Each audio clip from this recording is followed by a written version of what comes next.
Bonjour, je suis très heureux de vous faire découvrir le module 2 du cursus duo-pratique. Cursus duo-pratique que je présente avec ma collègue Guénaëlle Abéguilé. Ce module 2 sera consacré aux biologies fonctionnelles de l'écosystème intestinal et de la détox. La présentation de ce module 2 concerne à la fois le présentiel et le e-learning, puisque le contenu pour ces deux formes d'enseignement est exactement le même. Je vais me présenter succinctement. Je m'appelle Bruno Méret. De formation initiale, je suis ingénieur en biochimie, titulaire également d'un diplôme universitaire en analyse biologique et biochimique. Et depuis quelques années que je pratique la médecine fonctionnelle ou la consultation de micronutrition, je me suis spécialisé dans les analyses nutritionnelles et fonctionnelles. Donc, dans le cursus duo-pratique, j'anime les modules 2, 4 et 6 consacrés aux analyses nutritionnelles et fonctionnelles. Voici le plan de ce module 2. Il est très riche. On va essayer d'illustrer à travers quelques slides, une petite vingtaine de slides, le contenu de ce module 2. Mais, comme vous allez le voir, j'ai voulu, en introduction de ce module 2, présenter deux parties introductives. La première partie concerne ce qu'on pourrait appeler la démarche pour la réalisation des analyses nutritionnelles et fonctionnelles. En effet, ce type d'analyse n'a rien de classique, elle fait appel à des laboratoires spécialisés dans ce type d'analyse, qu'ils soient laboratoires belges, qu'ils soient laboratoires français ou laboratoires luxembourgeois. Nous essaierons justement de montrer quelles sont les différentes analyses de ces différents laboratoires, et nous n'avons pas du tout d'intérêt avec aucun de ces laboratoires dans le cursus duo-pratique. C'est aussi ça qui fait une de nos spécificités. Donc dans cette introduction, je vais présenter un petit peu toute la démarche. Il faut avoir bien en tête, bien maîtriser la démarche pour réaliser ces analyses et pour pouvoir bien les expliquer aux personnes qui vous consultent. Dans cette partie introductive, ça va être l'occasion aussi d'aborder des grandes questions que vous vous posez. Est-ce légitime, en tant que naturopathe, en tant que kiné, en tant que pharmacien, en tant qu'infirmière, en tant que diététicienne, bref, en tant que non-médecin, de proposer des analyses? Quel est le cadre dans lequel on peut les faire? Voilà, on parlera bien évidemment de cette question importante et on abordera aussi la question du coût des analyses, puisque la plupart de ces analyses, vous le savez, ou vous ne le savez pas, mais elles sont non remboursées. Et donc, c'est quelque chose à savoir bien gérer avec votre patient, avec votre patientèle. Et donc, on parlera bien évidemment de ce sujet. Mais on parlera surtout de la démarche concrète pour que vous soyez très à l'aise dès le début et dès la fin de ce module pour vous lancer dans la réalisation de ces analyses. C'est vraiment un des grands buts. Ce soit très concret pour que ce soit opérationnel et qu'à la fin de ce module, vous puissiez déjà proposer certaines analyses.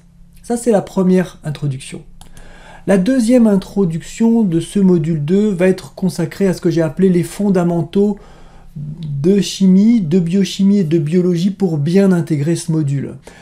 Voilà, il y a des bases dont j'ai remarqué qu'elles n'étaient pas toujours acquises, et donc on va revoir. Alors je vous rassure succinctement, ces deux parties introductives font à peu près 1 heure chacune, mais là, ces bases sont vraiment importantes pour pouvoir comprendre certaines analyses, pour pouvoir comprendre le concept à la base. Parce que si on ne comprend pas bien, si on nous manque de la chimie, un petit peu de base de chimie, un petit peu de base de biochimie, eh bien on rate beaucoup de choses.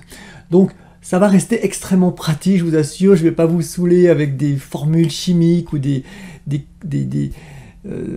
choses trop compliquées en biochimie. Ça va rester pratique, adapté à la micronutrition, adapté à la consultation et adapté aux analyses que l'on va voir dans ce module 2 et dans d'autres modules, d'accord ?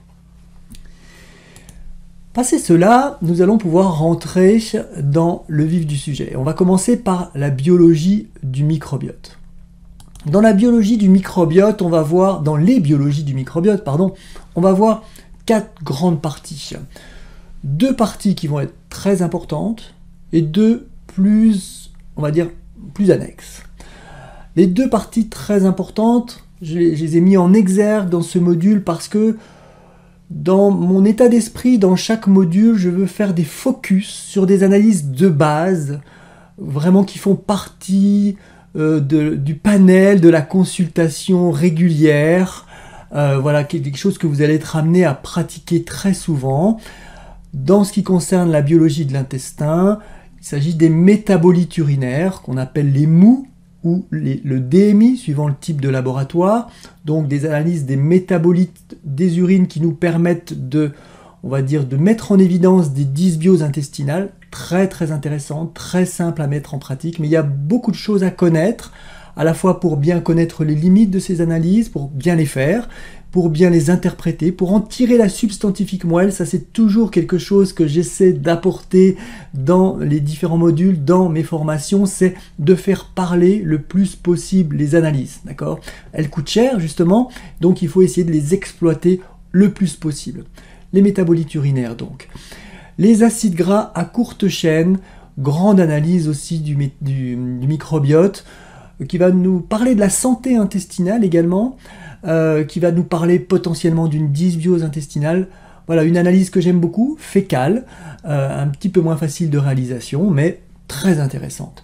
On parlera de métagénomique, analyse très à la mode, qui peut donner évidemment une foule de renseignements, très chers, et à mon avis, dont on peut se passer avec d'autres types d'analyses, je vous expliquerai tout cela. Et puis on parlera très succinctement de la coproculture, qui à mon avis n'est pas très très intéressant. Voilà, on expliquera quand même, du coup, dans ces 4 types d'analyses, on essaiera vraiment à chaque fois de voir les forces, les faiblesses, les indications. On dégagera un grand tableau de synthèse, dont j'ai présenté un petit extrait lors de la présentation globale de tous les modules que j'ai fait avec Guénaël. Donc on présentera un grand tableau de synthèse de ces 4 biologies du microbiote pour que vous sachiez face à telle situation, qu'est-ce que je peux demander, qu'est-ce que ça va m'apporter comme information, etc., etc. Donc, discernement. Voilà, là j'ai mis un petit exemple de l'analyse des métabolites urinaires, une slide parmi les 450 slides que nous allons voir dans ce module 2, hein, un gros contenu. Petite slide théorique, par exemple, j'ai pris cet exemple au hasard, où on va montrer l'importance de 2 métabolites urinaires, le benzoate et l'hypurate, pour évaluer la fonction de détox hépatique. Et oui, une des 7 voies de détox qu'on appelle la glycoconjugaison peut être évaluée à travers les métabolites urinaires. Ouais, c'est une des rares analyses d'exploration fonctionnelle de la détox que nous avons, donc il faut savoir la faire parler, très important. Donc là, c'était pour illustrer une slide assez théorique, mais bien évidemment, ce qui va nous importer aussi dans ce module 2 et dans les 4 et les 6 aussi, c'est d'avoir beaucoup de cas cliniques pour savoir interpréter les analyses, repérer les bons marqueurs, leur accorder l'importance des importances discriminantes en fonction des marqueurs. Par exemple, le DMI, c'est très important de savoir discriminer entre une quinzaine de marqueurs qui vous est donné. Voilà, donc on verra beaucoup de cas cliniques pour que, à nouveau, je vous le redis, à la fin de ce module, vous soyez confiant, à l'aise pour vous lancer, en tout cas dans les grandes analyses dont le DMI fait partie. Autre exemple, ici, cas clinique aussi sur les acides gras à courte chaîne, dont on apprendra aussi les forces, les faiblesses, et on verra de nombreux cas cliniques qui vous permettent tout de suite de voir à qui ça peut être proposé, pourquoi, comment, etc. D'accord? Donc pratique. On verra deuxième grande partie, biologie de la digestion, de l'assimilation et des intolérances, dont je vous présente ici le plan. Alors dans la biologie de la digestion, on verra un petit peu le fécalogramme, on reverra comment les métabolites urinaires, mais aussi L'analyse des acides gras à courte chaîne peut nous donner des informations sur la digestion. Toujours essayer d'exploiter le plus possible ces analyses. Et puis on verra un marqueur que j'aime beaucoup, qui est l'élastase pancréatique, qui permet d'explorer la fonction exocrine du pancréas, donc les capacités digestives venant du pancréas. On parlera de la biologie de la nutrition. Glucides, lipides, protides seront effleurés et surtout traités dans les chapitres 4 et 6. Et puis on verra l'analyse des caroténoïdes, analyse très importante au niveau nutritionnel, qu'on reprendra également lorsqu'on parlera du stress oxydatif dans le module 4. On parlera de la biologie de l'assimilation. Là, sachez que cette biologie de l'assimilation, on va en parler dans les 6 modules du cursus duo-pratique. Guénaël fera des focus sur le fer, sur le magnésium. Je ferai moi-même un focus sur la vitamine B12. On fera un focus sur Guénaël fait un focus sur la méthylation également.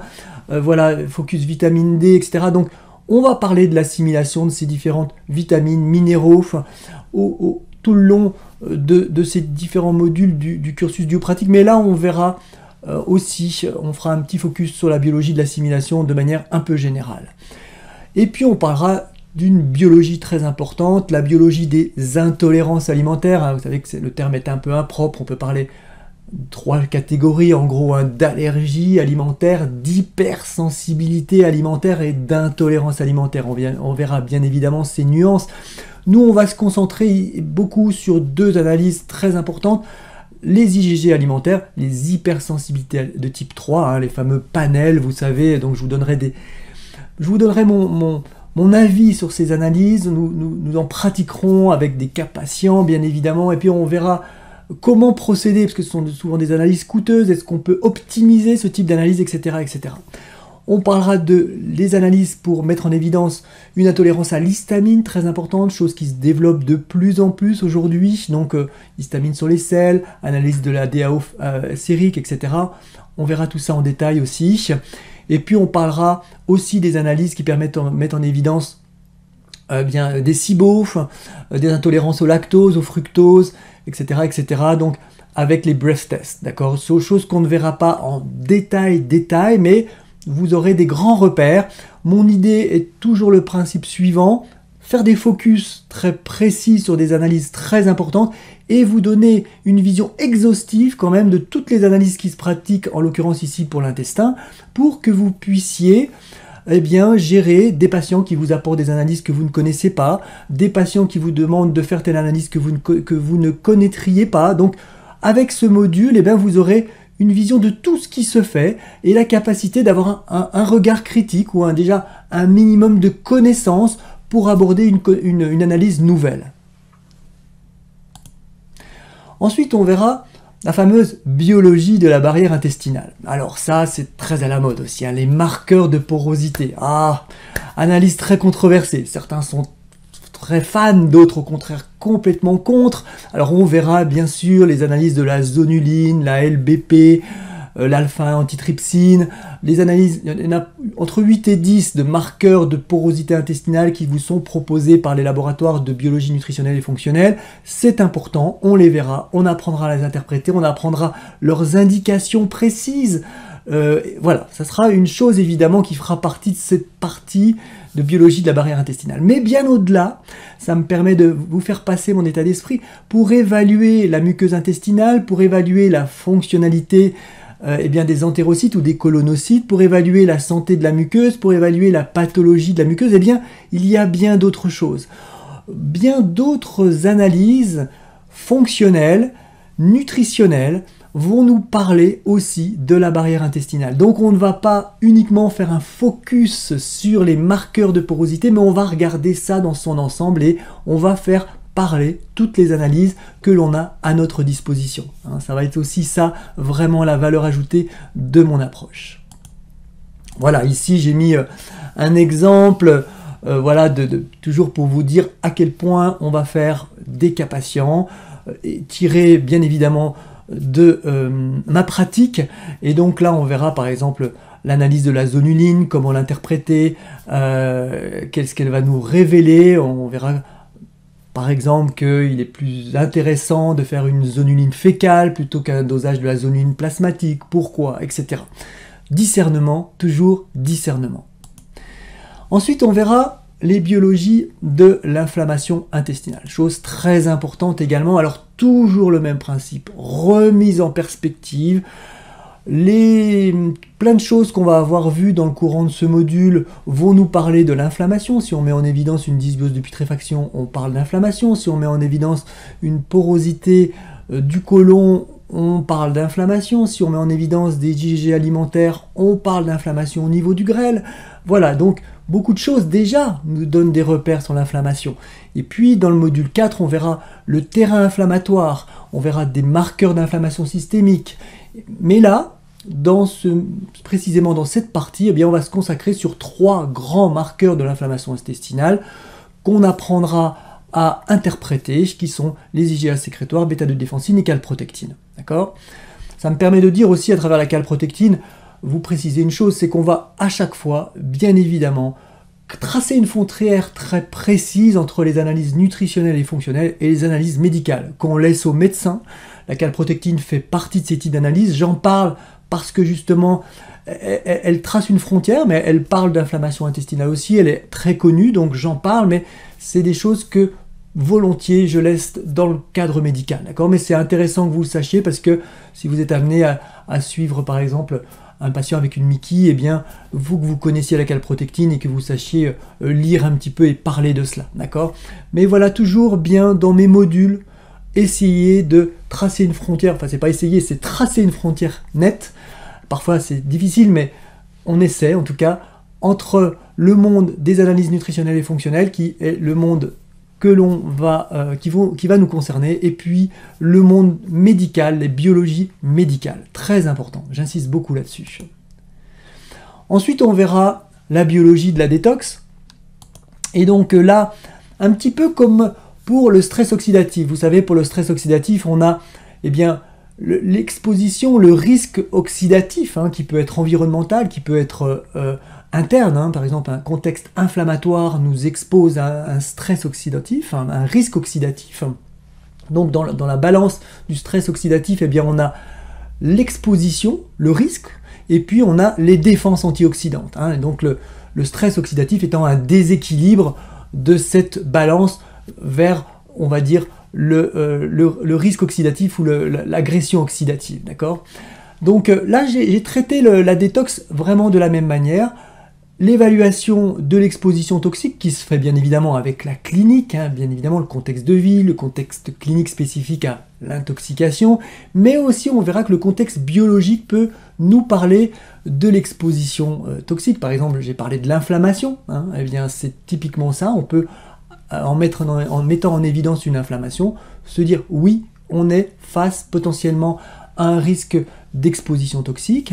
Et puis on verra également eh bien, tout le versant capacité de détox en évaluant des substrats de détox, en parlant d'évaluation de certaines fonctions, par exemple l'évaluation de la méthylation, de la fonction de méthylation va évaluer une des 7 grandes voies de détox, mais on parlera du glutathion, on parlera du sélénium, on parlera du fer, micronutriment de base pour la détox également, et puis on parlera un petit peu polymorphisme et métabolisme hépatique, puisque lui aussi va nous donner une idée de notre capacité de détox. Voilà, ça sera à nouveau une vision assez intégrative de la détox, et à nouveau un petit peu la manière dont j'aime aborder les analyses, pour pas rester scotché sur une analyse ou sur une autre.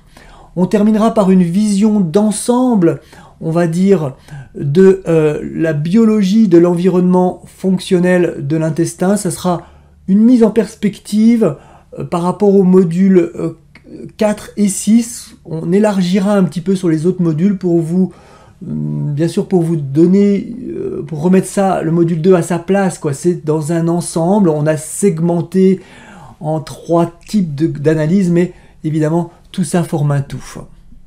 Voilà, j'ai terminé avec cette petite présentation du module 2. Bien sûr, c'était assez succinct, c'était pour vous donner des grands éléments. Vous pourrez retrouver le programme complet, le programme très détaillé sur notre site dfm-formation.fr. Voilà, et n'hésitez pas à nous poser des questions sur le formulaire contact. Vous avez une foire aux questions qui répond à de nombreuses questions que vous vous posez régulièrement autour de notre formation, mais n'hésitez pas à en poser si vous le souhaitez. Nous vous ferons un plaisir, nous ferons un plaisir de vous répondre. Voilà, je vous remercie de votre attention et je vous dis à très bientôt dans le contexte de notre formation Duo Pratique. Au revoir.